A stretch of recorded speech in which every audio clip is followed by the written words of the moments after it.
बिस्मिल्लाहिर्रहमानिर्रहीम। अस्सलामुअलैकुम वरहमतुल्लाहि वबरकातुहू। मैं आपका मुआलिज हकीम राशिद महमूद अलवी।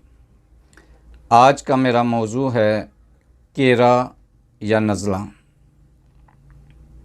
नाज़रीन, वीडियो देखने से पहले मेरा चैनल गुलज़ार सेहत को सब्सक्राइब करें, लाइक करें, शेयर करें, बेल आइकन को क्लिक करें ताकि मेरी हर नई आने वाली वीडियो आपको मिल सके, आप उससे देखकर उससे मुस्तफ़ीद हो सकें।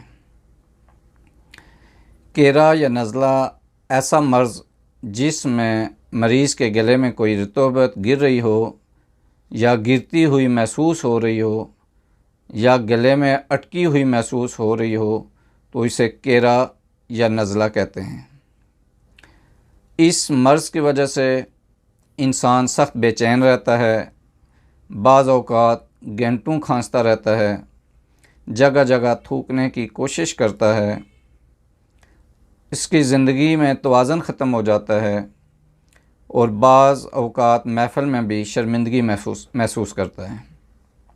इसके चंद एक अलामात आपके सामने रखता हूँ। गले का ख़राब रहना, गले में रेशा गिरना, गले में किसी चीज़ का अटके रहना, सांस में दुश्वारी, गले में आवाज़ में गड़गड़ाहट का पैदा होना, सर दर्द, नाक की एक या दोनों साइडों का बंद हो जाना, गले और नाक में ख़ारिश महसूस होना। इसके चंद एक असबाब भी आपके सामने रख देता हूँ। गले में सोजिश, गले में गुदूद, नाक और गले के रास्ते में कोई ज़ख़म, नाक और गले के दरमियान कोई गुदूद, नाक की हड्डी का बढ़ जाना, नाक की हड्डी का टेढ़ा हो जाना, नाक का बंद होना, हर किस्म की एलर्जी, माहौल में तब्दीली, गर्दो गुबार, गैर मतवाज़न ग़िज़ा का इस्तेमाल, ज़्यादा बोलना, तबख़ीर मैदा यानी गैस्ट्रिक वगैरह और तेज़ाबियत वगैरह, दिमागी कमज़ोरी, दिमागी रेशा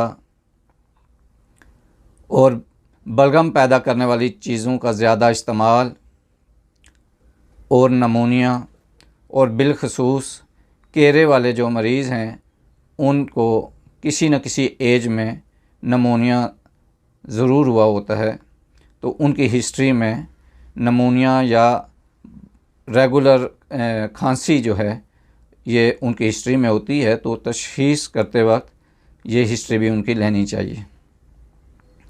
इलाज जो है, इलाज से पहले मर्ज़ के सबब को जो है वो तलाश करना इंतहाई ज़रूरी है। इलाज से पहले सबब को ठीक कर लें, उसको दूर करेंगे तो मामला ठीक होंगे। इलाज जो है सबब और मजाज को मद्देनज़र रखते हुए किया जाता है। इसलिए जो भी प्रॉब्लम है, अगर गुदूद वगैरह हैं तो उसका इलाज करें, अगर बलगम पैदा करने वाली अशिया का ज़्यादा इस्तेमाल है तो उनको तर्क कर दें। इसी तरीके से माहौल में तब्दीली है तो उसको ठीक करें, मतवाज़न जो ग़िज़ा है उसको मतवाज़न रखें। और इसके अलावा अगर मैदे का मर्ज़ है तो उसको ठीक करें, खाने पीने में एहतियात करें ताकि गैसेस वगैरह ना बने। अक्सर ये होता है कि मैदे की ख़राबी की वजह से, गैसेस की वजह से वो बुखारात जब उठते हैं, दिमाग में जाते हैं, तो दिमाग के अंदर जो बलगम होता है उसको पिघला के फिर गिराते हैं गले में, फिर महसूस होते हैं। तो इस चीज़ को भी मद्देनज़र रखें। नुस्खा नोट कर लें। जवारिश जालिनूस अगर मैदे की ख़राबी की वजह से है तो ये बहुत अच्छा काम करेगी। जवारिश जालिनूस सुबह शाम खाना खाने के बाद आधी चम्मच, खमीरा गौ ज़ुबान सादा 100 ग्राम और कुश्ता मरजान सादा 5 ग्राम। खमीरा गौ ज़ुबान सादा के अंदर 5 ग्राम, कुश्ता मरजान मिक्स कर लें और सुबह नहार में छोटी आधी चम्मच ले लें। रात को सोते वक्त अतरीफ़ल अस्तखुद्दूस 1 चम्मच नीम गर्म पानी के साथ ले लें और हब्बे अयारज, ये भी गोलियां होती हैं, मुख्तलिफ़ कंपनियां बनाती हैं, 2 गोली रात को ये भी नीम गर्म पानी के साथ ले लें। ये तो नुस्खा है बना बनाया। अगर आपने अपना नुस्खा बनाना है तो नोट कर लें। अस्तखुद्दूस 50 ग्राम,